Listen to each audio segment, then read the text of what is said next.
fini chez Niagara. Du coup on se met en mode un peu urbain pour aller à Toronto.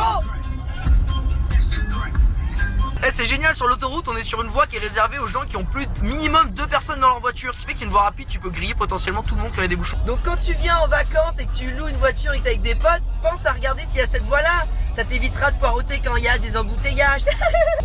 Ok, on arrive à Toronto. Bon, les embouteillages c'est pas terrible, sauf quand t'as un toit ouvrant. Ça fait passer le temps, c'est plus joli. Bon, l'avantage du toit ouvrant c'est que tu peux aussi avoir un aperçu de la ville. Ça c'est cool.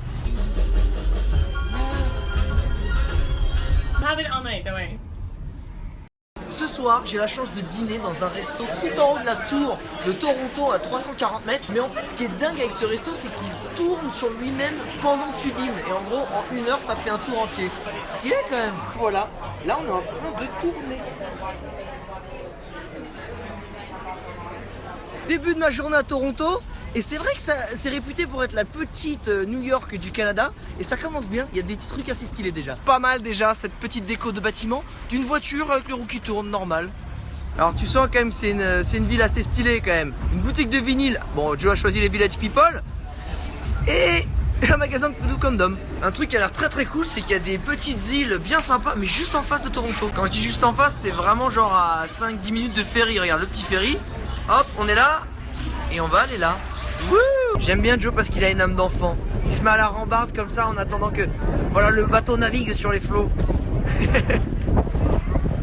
Pas mal la vue du ferry sur Toronto. En plus il fait très très très beau. Voici le meilleur moyen de se faire chier dessus. Tu envoies des morceaux de pain aux mouettes. Bah t'es à peu près sûr de te prendre une grosse caisse sur le coin du visage. Par contre personne m'avait dit qu'il y avait des plages avec du sable et de la forêt à Toronto, genre à 10 minutes du centre. Alors ça c'est clairement le genre de truc absolument génial, puisque genre tu te fais ta balade dans le downtown, dans le centre-ville toute la journée, et tu viens te rafraîchir après. Et on s'est fait un petit tour de vélo avec Joe sur l'île, avec une jolie vue sur ce magnifique downtown. Bon bah moi j'aime bien cette petite île de Toronto, parce qu'on peut se reposer sur la plage, on a une jolie vue sur le centre-ville. Ça c'est bien. Par contre, pensez à la crème solaire parce que t'as vite fait de choper un cancer. Alors ce soir on est dans un petit resto fashion, le Frings. Et franchement les prix sont raisonnables, tu vois. J'ai pris un cocktail qui est absolument délicieux et il doit être à 12 €. C'est quand même correct pour un peu l'ambiance. Bon par contre c'est clair que si je fais pas gaffe je vais vite être pété, parce que là après une journée bien à marcher, à faire des vidéos et tout, je suis à mon avis à jeun. Joe, les premières impressions sur Toronto? Ce que j'adore à Toronto, c'est qu'en 10 minutes de temps, tu peux être de l'autre côté, là, sur la plage. Et là, ça, moi, tu sais que j'adore. Aujourd'hui, c'est Canada Day, c'est le jour national au Canada, c'est leur 14 juillet à eux. Il va y avoir quelques petites célébrations, ça peut être sympa. Et ben voilà, ça commence.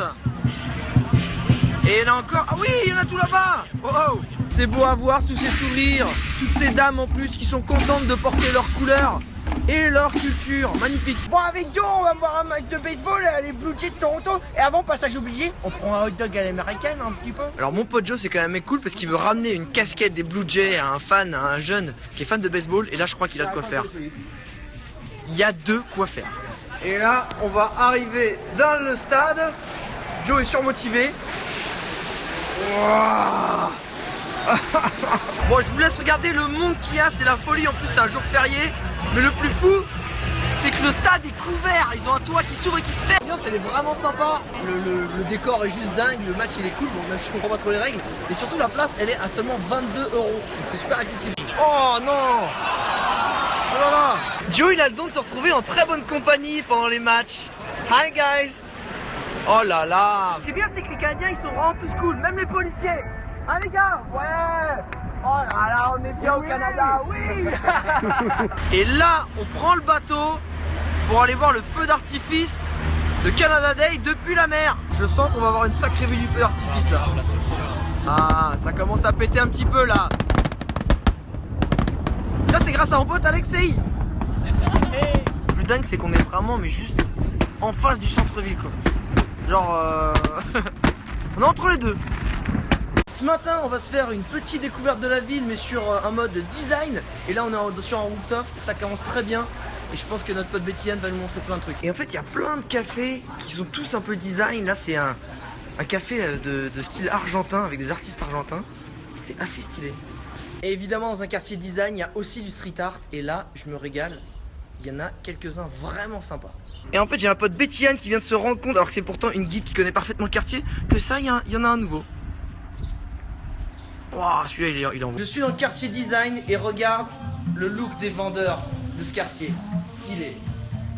Et ici c'est un pop-up store, donc qui va être là pendant un mois. Très design. Plein de petits. Il y a des vêtements et des. C'est stylé. Je vous recommande vraiment ce photographe, c'est celui qui a pris les photos dans la boutique et il est juste dingue. Matt Barnes.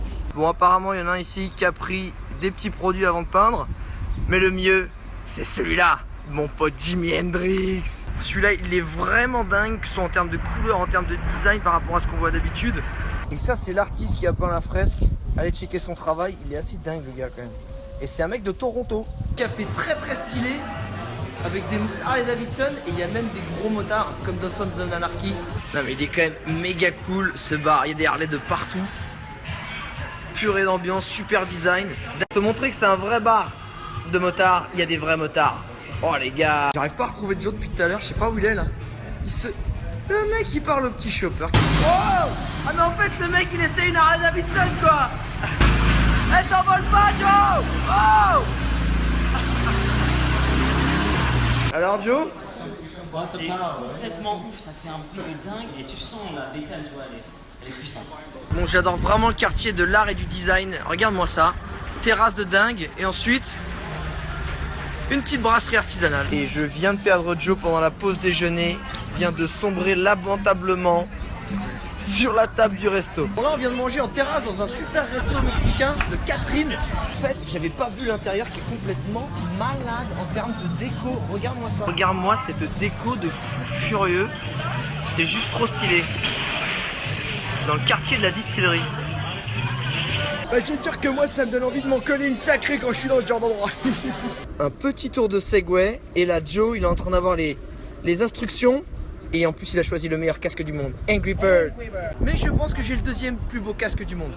Et j'espère que Joe, il va se péter la gueule. C'est plutôt agréable le Segway. Bon, même quand il n'y a pas mal de monde.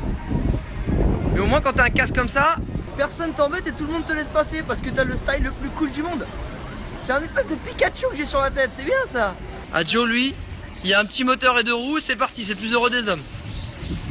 Bon le Segway c'était cool, mais ils sont bridés à quelques kilomètres/h, du coup on a envie un peu d'aller plus vite, des fois c'est un peu frustrant quand on a envie de faire un petit peu les cons. Mais ce qui était cool c'était le quartier de la distillerie, ça c'était sympa. C'est sympa ou pas? Joli, tout en briques, apparemment ils filment des centaines de films ici. Et voilà c'est notre dernier jour à Toronto, on va partir. Et franchement très très belle surprise cette ville, je m'attendais pas à autant de variété, autant de culture et de style dans cette ville, vraiment je me suis régalé. Et juste là, quand on est à Kensington, vraiment le quartier des artistes, stylé, à la roots, à la cool, tout comme j'aime. Une belle fin.